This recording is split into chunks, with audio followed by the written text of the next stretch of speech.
Assalamualaikum warahmatullahi wabarakatuh. Halo Sobat Muda Mendunia, selamat datang di podcast UMY Talks. Seperti biasanya, kembali lagi bersama saya, Aisyah Wahdania. Kita akan berbincang mengenai isu-isu terkini dan juga tentunya mengulik informasi seputar Universitas Muhammadiyah Yogyakarta. Dan di episode baru di tahun yang baru ini, saya sudah bersama dengan dua narasumber, yaitu Iqbal Hatami dan Fajar Siddiq. Assalamualaikum Iqbal, Fajar. Waalaikumsalam. Iya. Dan mungkin boleh perkenalkan dirinya dari Iqbal dulu deh. Oke, siap. Terima kasih. Perkenalkan sebelumnya, nama saya Iqbal Khatami. Sekarang jurusan Ilmu Komunikasi di Universitas Muhammadiyah Yogyakarta 2016. Oke, Fajar. Kalau saya kenalin, nama saya Muhammad Fajar Siddiq. Sekarang mahasiswa semester 1 di Pendidikan Bahasa Arab. Oke.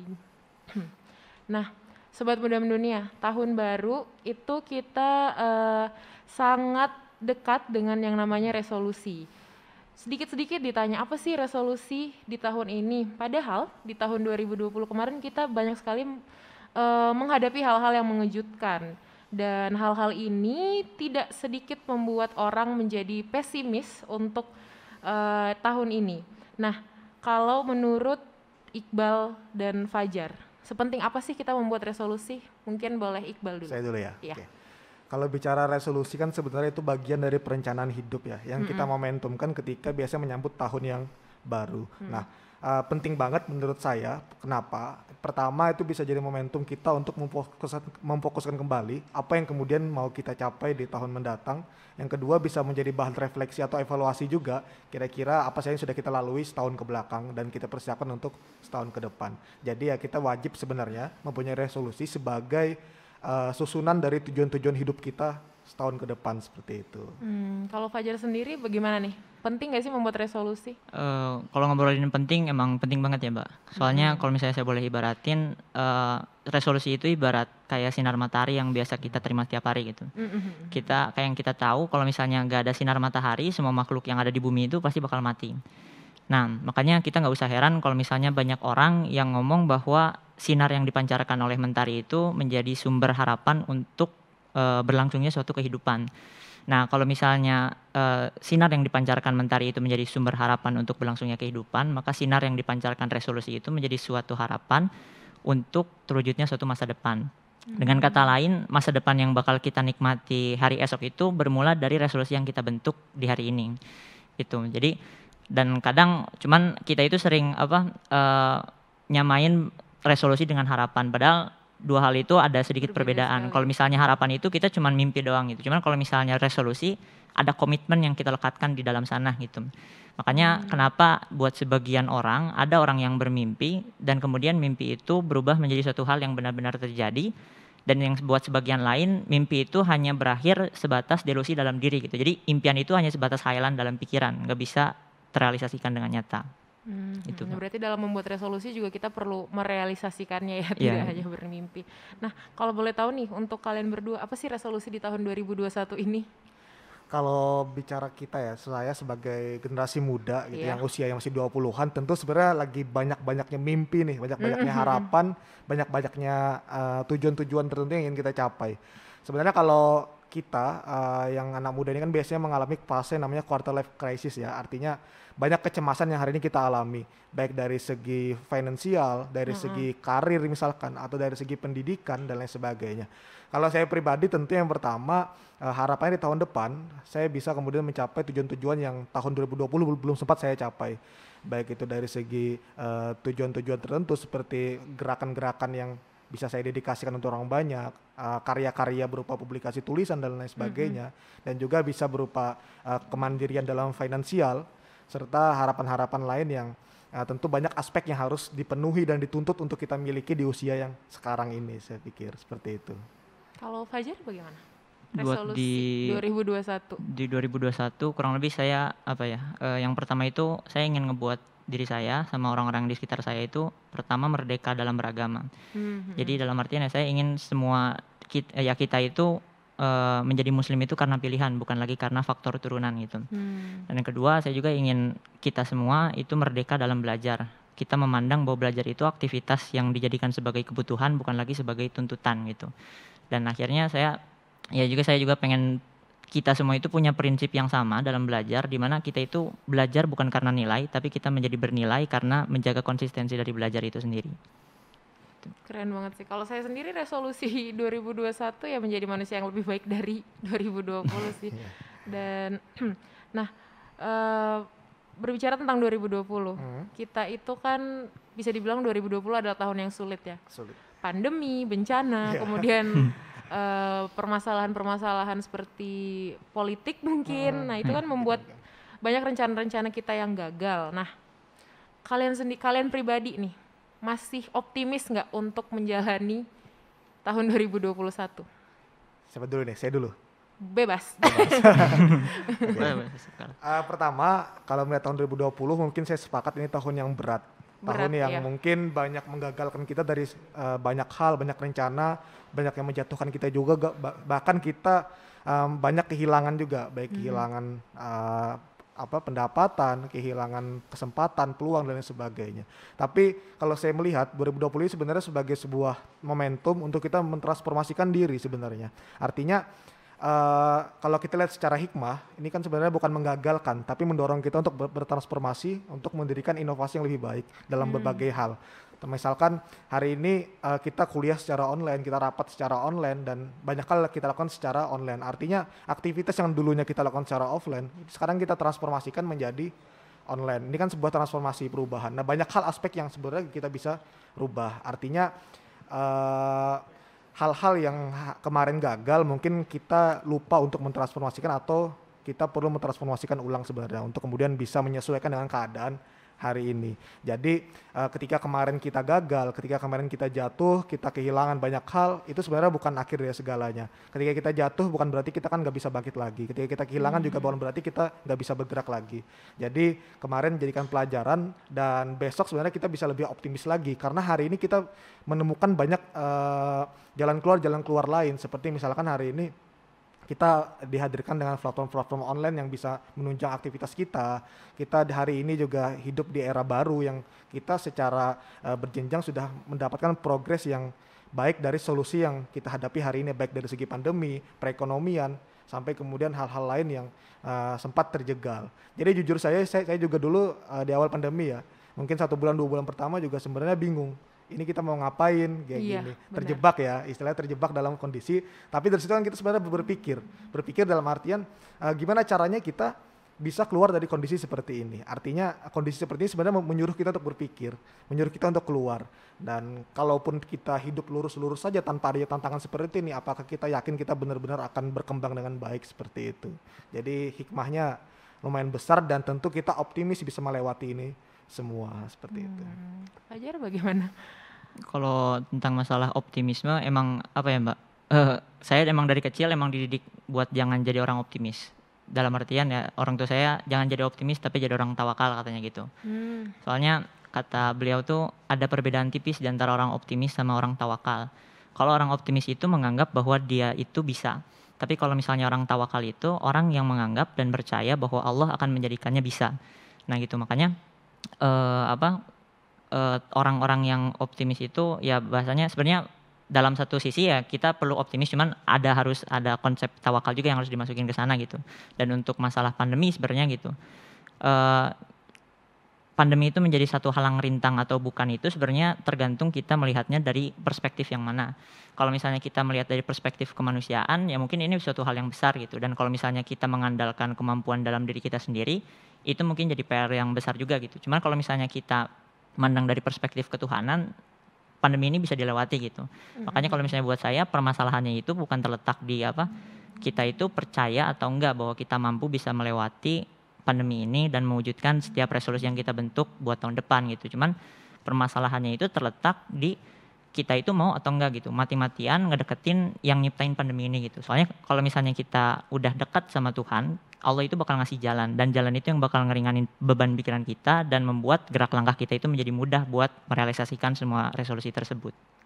Dan sebenarnya di balik pandemi ini juga ada hikmahnya ya. Nah itu. Mungkin kita jadi lebih bersabar dan lebih memikirkan apa yang harus kita lakukan untuk kehidupan kita besok harinya kan. Karena jujur aja di masa pandemi ini, kalau menurut saya pribadi, saya semakin merasakan hidup dan mati itu dekat sekali, Iya. tipis sekali batasnya. Jujur saja, kalau sebelum pandemi kayak ya udah menjalanin hidup aja. Nah terus sebagai mahasiswa nih, Fajar deh, karena mahasiswa baru kan. Nah menurut Fajar, apa sih yang Fajar persiapkan untuk menyambut datangnya tahun baru ini sebagai mahasiswa? Pertama saya ngeperbaiki dulu mindset saya gitu Mbak. Mindset. Soalnya mindset itu kan yang bakal ngepengaruhi pola pikir. Pola pikir itu nanti yang bakal ngepengaruhi pola perilaku. Makanya kalau misalnya kita ingin bisa melakukan suatu hal yang produktif, suatu hal yang benar-benar istilahnya bermanfaat, yang pertama dibenerin itu mindsetnya dulu gitu. Itu. Soalnya ya istilahnya banyak kritik kan Mbak yang dilontarin sama banyak tokoh kayak Seneca, terus Eric Fromm gitu terkait orang-orang yang istilahnya non produktif gitu. Kayak istilahnya Seneca itu ngekritik orang-orang yang contohnya nyambut setiap tahun baru itu dengan malas-malasan dan aktivitas non produktif gitu. Dan itu dilakukan selama bertahun-tahun gitu. Ada orang yang ngomong bahwa si fulan itu hidup selama 80 tahun. Padahal selama kehidupannya itu dia nggak mengisi kehidupannya itu dengan aktivitas produktif, tapi dia isi dengan malas-malesan, terus aktivitas non produktif. Sekalinya melakukan sesuatu itu dia melakukan suatu hal yang dia benci, melakukan suatu hal yang secara terpaksa gitu. Nah makanya kata Seneca itu orang itu bukan hidup selama 80 tahun, dia itu cuma ada selama 80 tahun. Nah makanya aktivitas non produktif itu emang bermula emang harus kita hindari. Nah cuman awalnya itu emang dari mindset. Makanya untuk ya mungkin dalam tataran mahasiswa, mungkin apalagi yang harus ngadepin pandemi, belajar di tengah pandemi, pertama mungkin yang harus kita ubah itu adalah mindsetnya dulu. Karena kalau misalnya mindsetnya udah benar, insya Allah turunan-turunannya juga bakal benar gitu. Pola perilaku, semangat barunya gitu bakal muncul secara otomatis gitu. Berarti emang harus dari pucuknya ya, Dari mindsetnya pucuknya dulu. gitu. Nah kalau Iqbal sendiri sebagai, udah mau lulus kan ya? Ya, Sebagai orang yang lepas dari dunia perkuliahan itu kan katanya dunia yang sesungguhnya. Iya benar. Apa yang Iqbal persiapkan? Pertama tentu ada beberapa aspek yang perlu kita lihat. Pertama tadi Mas Fajar menyinggung masalah keimanan, saya sepakat. Pertama masalah keimanan, kedua masalah integritas, ketiga masalah kapasitas, keempat masalah jejaring. Pertama masalah keimanan. Saya pikir keimanan ini juga penting sebagai bekal atau landasan kita ya untuk berpikir dan bergerak. Melatih kita untuk bersabar, melatih kita untuk tawakal dan banyak hal lainnya yang berhubungan dengan ketuhanan. Itu juga penting kita tanamkan, terutama kita sebagai anak muda gitu. Harus punya landasan nilai yang kuat dalam menjalani aktivitas. Nah yang kedua masalah integritas. Jadi integritasnya ada pada diri kita. Gimana kemudian kita mengenal diri kita. Jangan-jangan selama ini kita belum mengenal diri kita nih. Kita masih menjadi orang lain jangan-jangan. Nah ini kita harus mengenal diri kita dari segi hobi, minat, bakat, sampai tujuan ke depan mau ngapain, sampai hal yang kita seharusnya kita lakukan apa, sampai nilai yang kita yakin itu sejauh mana, itu harus kita susun dengan benar. Sehingga kita bisa membentuk namanya integritas dan kita bisa menentukan kita ingin dikenal sebagai orang yang apa nih di depan nih. Nah itu. Yang ketiga kapasitas sebenarnya. Jadi kita perlu merefleksikan ulang atau melihat kembali apa hal yang sudah kita lakukan di 2020, kita rapikan kembali, yang kemudian kita susun kembali apa yang perlu diperbaiki dari 2021 dan apa yang kita perlu persiapkan baik dari sisi pengetahuan, dari sisi soft skill atau hard skill dan banyak hal lainnya yang ada pada diri kita yang perlu kita tanamkan dari sekarang untuk menghadapi 2021. Kalau yang keempat jejaring.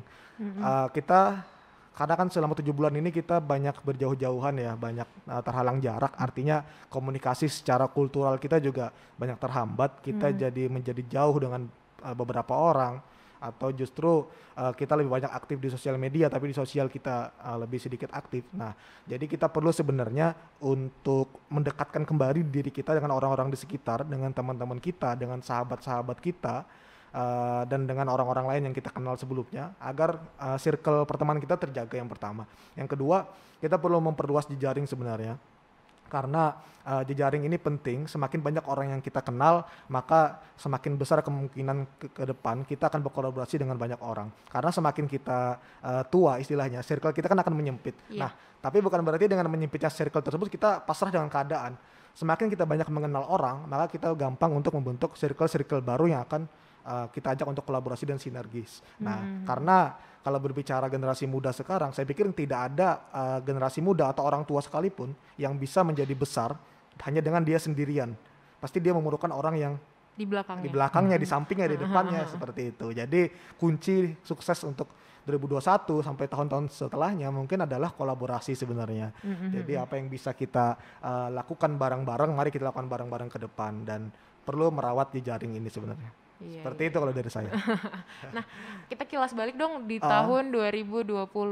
Boleh deh ceritain satu rencana kalian yang mungkin tertunda atau gagal. Siapa dulu? Well, mungkin. Oke. Kalau dari segi organisasi banyak ya program kerja yang Tentu, mungkin iya.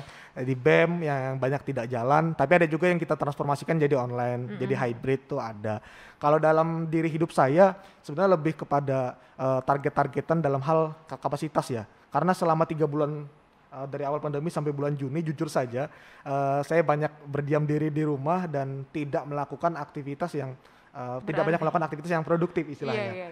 Jadi misalkan nih kalau saya kan biasanya targetin tiap hari Minggu pagi harus belajar misalkan bahasa Inggris misalkan melalui modul online atau video-video atau hari Sabtunya baca buku tentang apa dan itu.